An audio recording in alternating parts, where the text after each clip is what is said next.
Você já se inscreveu em nosso canal? Não? É fácil. Se inscreva.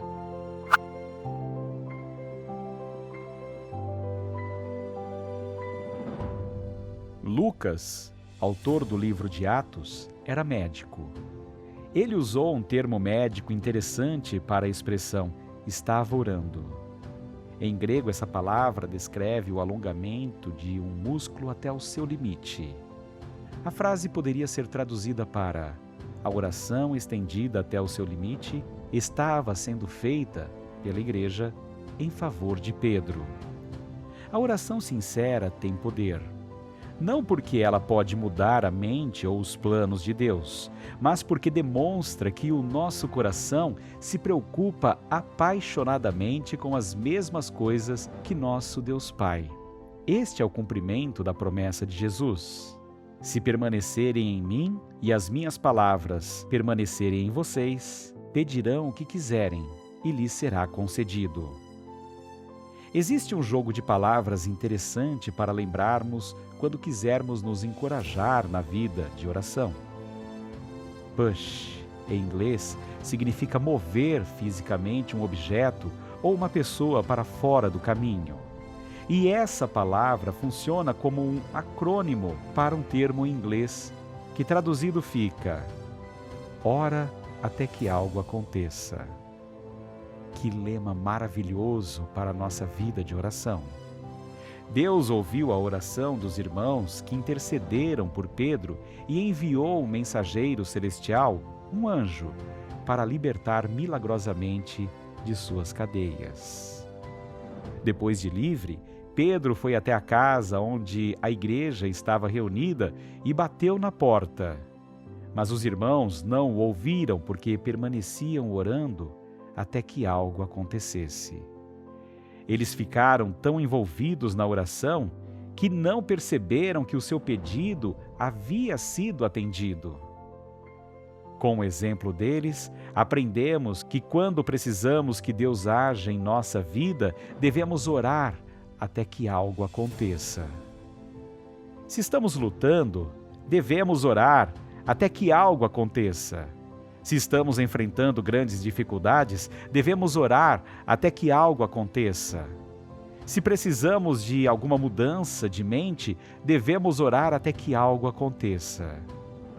Comece a orar hoje e continue orando com perseverança e pelo poder do Espírito Santo até vermos Deus agir em nosso favor.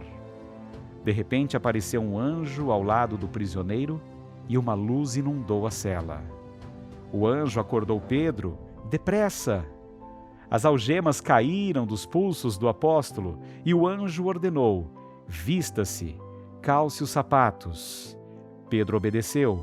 O anjo disse ainda: vista o casaco e vamos sair daqui. Pedro seguiu, mas não acreditava que tudo aquilo fosse verdade. Achou apenas que estava sonhando.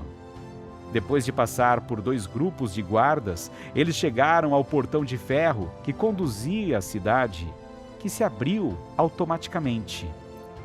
Eles chegaram à rua sem nenhum impedimento. Na primeira esquina, o anjo deixou e seguiu seu caminho. Foi quando Pedro percebeu que não estava sonhando. Não posso acreditar, isto é real. O Senhor enviou seu anjo e me livrou das garras de Herodes e do espetáculo que a multidão judaica esperava. Ainda sacudindo a cabeça, maravilhado, ele foi para a casa de Maria, mãe de João. A casa estava cheia de amigos que oravam. Quando bateu à porta no pátio, uma jovem chamada Rode veio atender. Mas, quando ela reconheceu a voz de Pedro, ficou tão alegre e ansiosa que correu para contar a novidade a todos, esquecendo-se de abrir a porta e deixando-o na rua. Mas eles recusaram-se a acreditar na palavra dela. Você perdeu o juízo? Disseram. Mas ela insistia em sua história. Ainda céticos, começaram a dar asas à imaginação. Deve ser o anjo dele. Durante todo esse tempo, o pobre Pedro ficou na rua batendo a porta. Finalmente abriram a porta e quando viram que era ele mesmo, não sabiam o que dizer. Pedro os acalmou com um gesto. Depois de contar como o Senhor o havia tirado da cadeia, pediu: digam a Tiago e aos irmãos o que aconteceu. Em seguida, retirou-se dali. Vamos pensar no poder da oração em ação. Oração é um relacionamento e comunicação com Deus. Aproxime-se de Deus agora e fale com Ele. Compartilhe o que está em seu coração e em sua mente. Ele é fiel e te ouve. É possível estar tão envolvido em oração que nem percebemos que ela já foi respondida. Reflita como Deus respondeu às suas orações no último mês e agradeça a Ele por cada resposta. Pense nisso. O que você achou da mensagem de hoje? Você concorda? Se identifica com ela? Nos conte aqui nos comentários.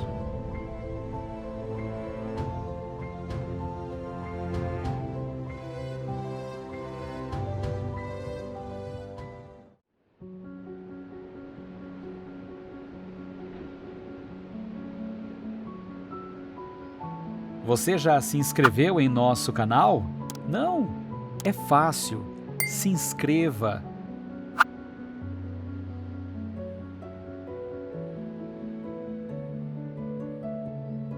Vivemos em um mundo agitado, complexo e às vezes caótico.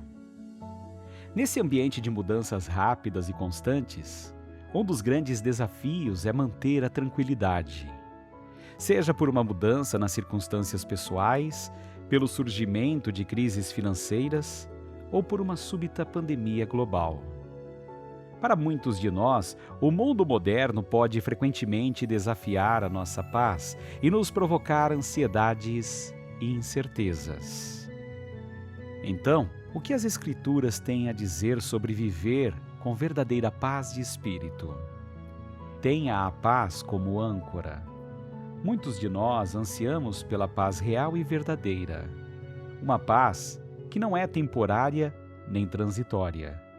Uma paz que ancora nossas mentes, nossos corpos e almas. E uma paz que permanece em todas as circunstâncias, provações e desafios. A boa notícia é que a Bíblia nos promete uma paz verdadeira, eterna e infalível. Não há série de passagens bíblicas que falam sobre a realidade de receber esta paz de Deus. Uma paz sobrenatural que se torna possível por meio de Jesus. A Escritura promete uma paz eterna e contínua que podemos experimentar em primeira mão. Ela nos promete uma paz que pode nos preencher plenamente, criando raízes em nossa alma, nossa mente e nosso corpo. Essa paz que Deus dá é maior que qualquer circunstância, mais poderosa que qualquer desafio externo e mais permanente que qualquer sentimento de ansiedade. A promessa divina de paz que encontramos no Novo Testamento declara uma promessa clara de paz real e eterna. No livro de João, Jesus diz: deixo-lhe a paz, a minha paz lhes dou. Não a dou como o mundo a dá. Não se perturbem os seus corações, nem tenham medo. Jesus está confrontando seus discípulos no momento em que eles estão se sentindo ansiosos e incertos. Ele reconhece sua ausência de paz e lhes promete uma resposta para a sua ansiedade. Nesta mesma passagem, Jesus fala do Espírito Santo, que virá e os equipará. Este advogado irá ensiná-los e lembrá-los de todas as coisas que Jesus lhes disse. Assim como os discípulos, temos acesso a esse Consolador, o Espírito Santo, em nossas vidas hoje. Jesus dá aos discípulos uma promessa de paz sobrenatural e estende essa promessa a nós também. Só Jesus pode dar algo que o mundo não pode dar, uma paz que supera e transcende todas as circunstâncias. E esta paz pode ser nossa hoje. Jesus está nos dizendo mais de 2000 anos depois. Deixo-vos a paz, a minha paz vos dou. Não é algo que temos que ganhar, nem algo que temos que esperar. É uma promessa que pode ser nossa hoje, que pode confortar nossos corações e dissipar nosso medo. Em meio a qualquer sentimento de ansiedade ou preocupação, podemos receber a paz sobrenatural concedida por Deus. A promessa divina de paz não é apenas a paz que nos encontra temporariamente. É uma paz que permanece para sempre e que nos preenche inteiramente. Conforme está escrito em Romanos, que o Deus da esperança os encha de toda a alegria e paz, por sua confiança nele, para que vocês transbordem de esperança, pelo poder do Espírito Santo. Podemos ter certeza de que a paz que Deus reservou para cada um de nós é uma paz que nos preenche completamente. É uma paz que aquieta nossas almas, corpos e mentes perturbados. Ao receber essa paz de Deus, podemos viver com uma verdadeira e eterna paz de espírito. Não precisamos nos preocupar com as circunstâncias da vida, pois esta é uma paz de espírito que permanece em todas as estações e eventos da vida. No livro de Romanos, também lemos que a maneira pela qual acessamos essa plenitude de paz é por meio de nossa confiança em Deus. Não precisamos fazer nada. Não precisamos merecer o dom divino da paz. Em vez disso, precisamos confiar em Deus simplesmente. Ao escolher colocar nossa fé nele, reconhecemos que não temos todas as respostas e que não podemos fabricar essa paz com nossas próprias forças. Em vez disso, reconhecemos que somente Deus pode nos dar esta verdadeira e eterna paz. Escolhemos colocar nossa fé nele, confiando em sua generosidade, bondade e provisão. A paz que Deus promete é também uma paz que protege e guarda. Por meio das Escrituras, podemos ter certeza de que a paz de Deus guardará nossas mentes. Conforme está escrito em Filipenses, e a paz de Deus, que excede todo o entendimento, guardará os vossos corações e os vossos pensamentos em Cristo Jesus. Uma das grandes afirmações das Escrituras é que Deus é nosso protetor. Ele é nosso escudo, nosso refúgio e nossa força. E por lermos aqui em Filipenses, ele nos promete uma paz que guardará nossos corações e nossas mentes. No mundo antigo, o coração era considerado o centro da alma. Acreditava-se que era a sede da inteligência e o órgão mais importante do corpo. Portanto, ter uma paz que guarda o coração é ter uma paz que guarda a parte mais sagrada e central de quem você é. No entanto, essa paz também protegerá nossas mentes. Quando estamos lutando com problemas de saúde mental e somos confrontados com desafios para nossas mentes, é encorajador e reconfortante ter certeza de que Deus equipou cada um de nós para viver com uma verdadeira e eterna paz de espírito. Podemos ter certeza de que a paz de Deus sempre será um escudo de proteção que guarda nossas mentes. Esta promessa de paz que Deus oferece pode ser sua hoje. Reserve um tempo hoje para descansar nas promessas de paz de espírito das Escrituras e simplesmente receba este presente do Senhor. Peça a Ele esta paz que transcende o entendimento e, confiando nele, descanse o seu dom milagroso de paz verdadeira e eterna. Pense nisso.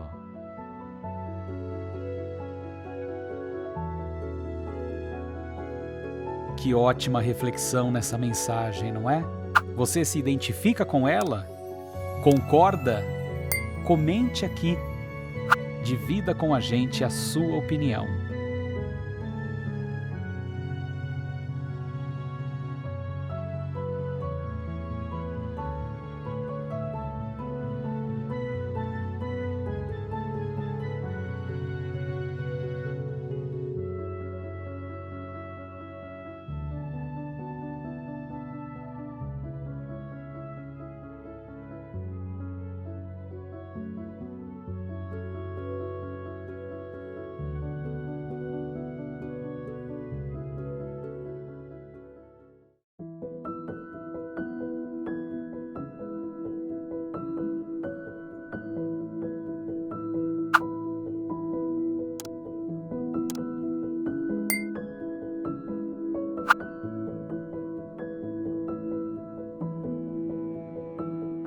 Imagine por um momento que você está doente, mas não sabe o motivo.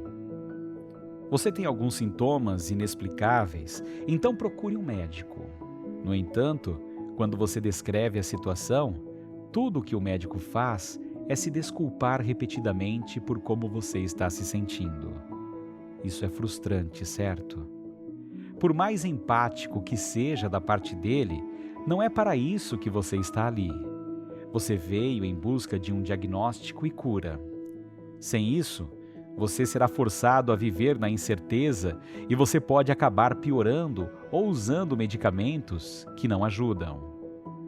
Para derrotar a doença, você precisa de uma identificação precisa do problema e do antídoto correto. O mesmo acontece com nossa fé.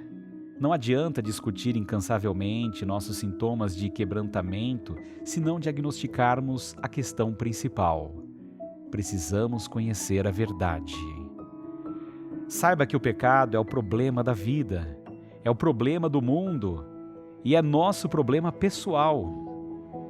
É um grande problema com consequências reais. Nos machuca, rouba de nós e nos separa do melhor de Deus. Mas Jesus é a resposta para esse problema. Nada está além do seu poder para renovar, restaurar e curar. Em Cristo, tudo pode ser redimido.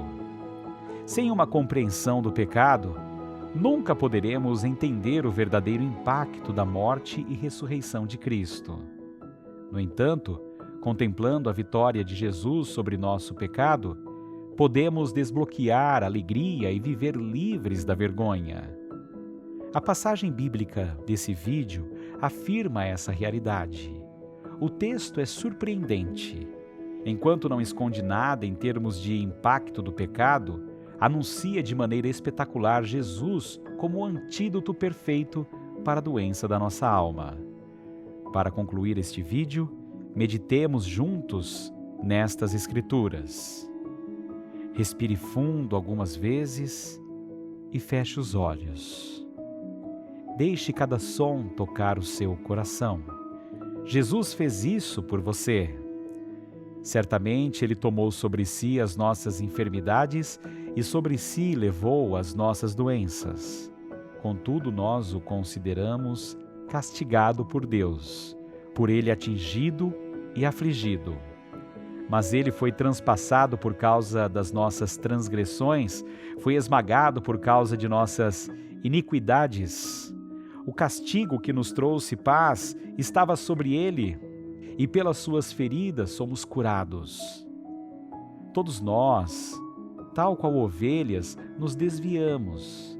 Cada um de nós se voltou para o seu próprio caminho, e o Senhor fez cair sobre Ele a iniquidade de todos nós.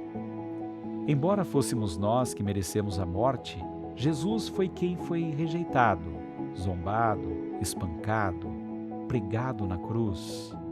Ele levou tudo isso e muito mais, fisicamente, em seu corpo. Mas também espiritualmente falando, ao morrer, Ele carregou a culpa do nosso pecado. E Jesus fez isso por nós voluntariamente, porque Ele nos ama. Apegue-se a essa verdade. Jesus é a cura para a sua mais grave doença. Ele é o consolador da sua dor. Ele é a expiação dos seus pecados e da sua redenção. Ele é o ressuscitador para a sua alma. Ele é a resposta para a sua vergonha. Em Cristo, Deus se aproximou de você e te libertou dos pecados. O pecado foi derrotado. Jesus venceu. A cruz de Cristo foi o local da mais bela troca da história. Jesus tomou a nossa dor e sofreu em nosso lugar. Ele foi ferido pelas nossas iniquidades e esmagado pelas nossas transgressões. Em troca, Ele nos deu esperança, cura, salvação e vida. Reserve um momento para contemplar essa impressionante realidade. Pense nisso. Tem alguma mensagem ou algum autor que você gostaria de ouvir aqui no Motivacional Diário? Nos conte nos comentários, que vamos providenciar. E não se esqueça de se inscrever em nosso canal no YouTube.